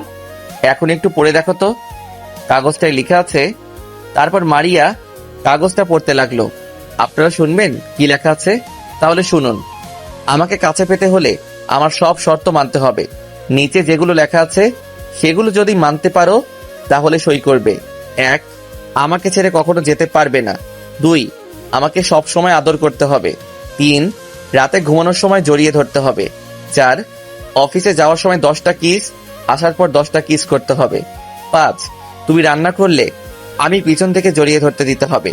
6, আর সবশেষে আমাকে অনেক ভালোবাসতে হবে। এই ছিল কাগজের লেখা। মারিয়া আমাকে শক্ত করে জড়িয়ে ধরে কান্না করে দিল। আমি তোমার সব শর্তে রাজি। আমি অক্ষরে অক্ষরে তোমার চাওয়া পাওয়া পালন করব। তুমি শুধু আমার পাশে থেকো। মহারানী, অবশ্যই থাকবো। একমাত্র মরার আগ পর্যন্ত আমি তোমার পাশে থাকবো। আমার না অনেক খিদে পেয়েছে। ঠিক আছে, নিচে চলো। তুমি খাবার খাবে? ওই খাবার না, তোমার ঠোঁট দুটো খেতে চাই। এই না না, কে শুনে কার কথা? আমাকে শক্ত করে ধরে ঠোঁটের সাথে ঠোঁট লাগিয়ে কিস করতে লাগলো। মনে হচ্ছে এতদিনের সব কষ্ট সব ঠোঁটের উপর দিয়ে মিটাচ্ছে।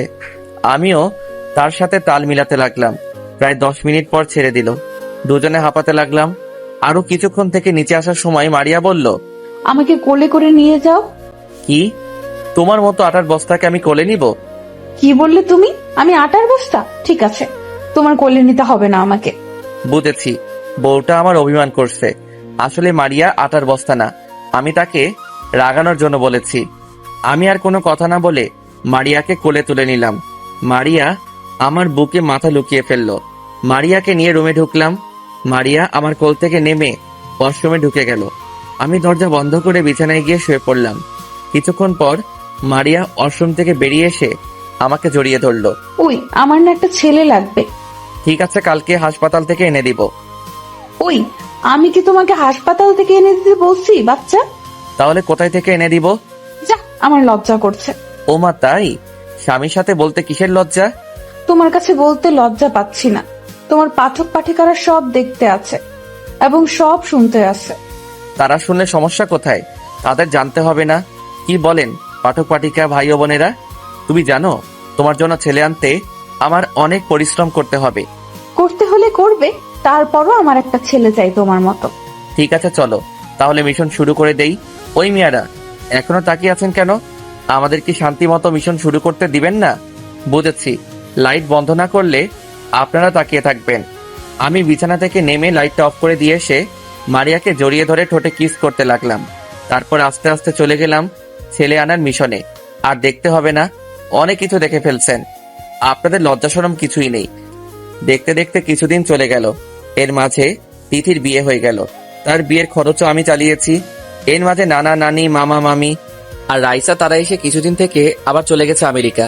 আর আমি এখন অফিস দেখাশোনা করি। আব্বু আম্মু ভাবি মারিয়া তারা বাসায় থাকে। ভাইয়া অন্য অফিস দেখাশোনা করে আর বাকি কোম্পানি ম্যানেজার দেখাশোনা করে। মারিয়া আমার সব শর্ত পূরণ করে। তো সবাই আমাদের জন্য দোয়া করবেন। ধন্যবাদ সবাইকে। ক্ষুধার্ত পেট, খালি পকেটে আর মিথ্যা ভালোবাসা জীবনে অনেক কিছু শিখিয়ে যায়। কাউকে মন থেকে ভালোবেসে দেখুন, তাকে ছেড়ে থাকাটা মৃত্যুর সমান মনে হবে।